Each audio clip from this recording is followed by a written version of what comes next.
Shalom, selamat pagi Bapak dan saudaraku sekalian yang terkasih dalam nama Tuhan Yesus. Sebelum kita mulai aktivitas kita pada pagi hari ini, kita akan merenungkan firman Tuhan. Renungan firman Tuhan pada pagi ini saya ambil dalam kitab Yeremia 50 ayat yang ke-20.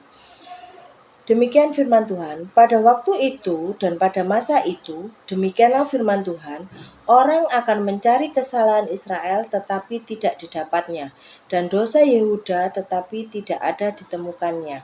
Sebab aku akan mengampuni orang-orang yang kubiarkan tinggal hidup. Dalam renungan firman Tuhan pada pagi hari ini, saya ada ilustrasi. Seorang suami suatu kali lupa untuk menyebut istrinya di tempat bekerja.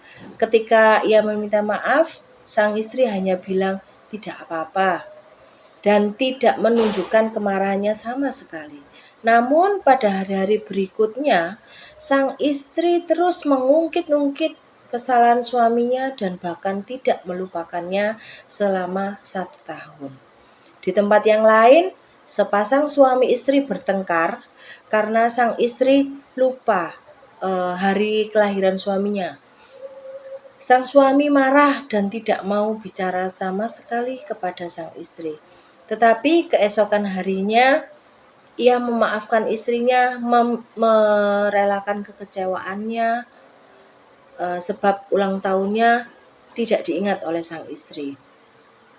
Menurut saudara, pasangan manakah yang hubungannya lebih sehat?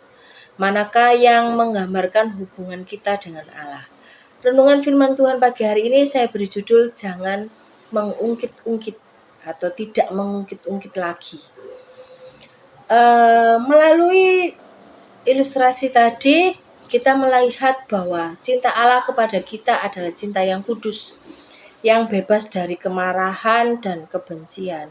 Meskipun ia murka, ketika kita melakukan kesalahan, ia tidak pernah mengungkit-ungkit lagi kesalahan kita. Ia juga tidak membiarkan kita selamanya terhukum oleh kesalahan itu, melainkan memberikan kita kesempatan yang baru.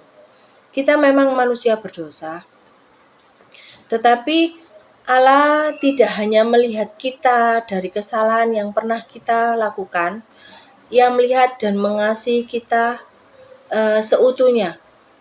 Demikian pula kita harus melihat orang lain. Setiap orang pasti pernah melakukan kesalahan, tetapi janganlah melihat orang lain hanya berdasarkan kesalahannya.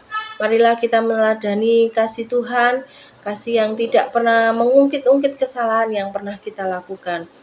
Mari kita belajar bersama-sama untuk saling mengasihi dan tidak melihat kesalahan orang lain, tidak mengungkit-ungkit lagi kesalahan orang lain.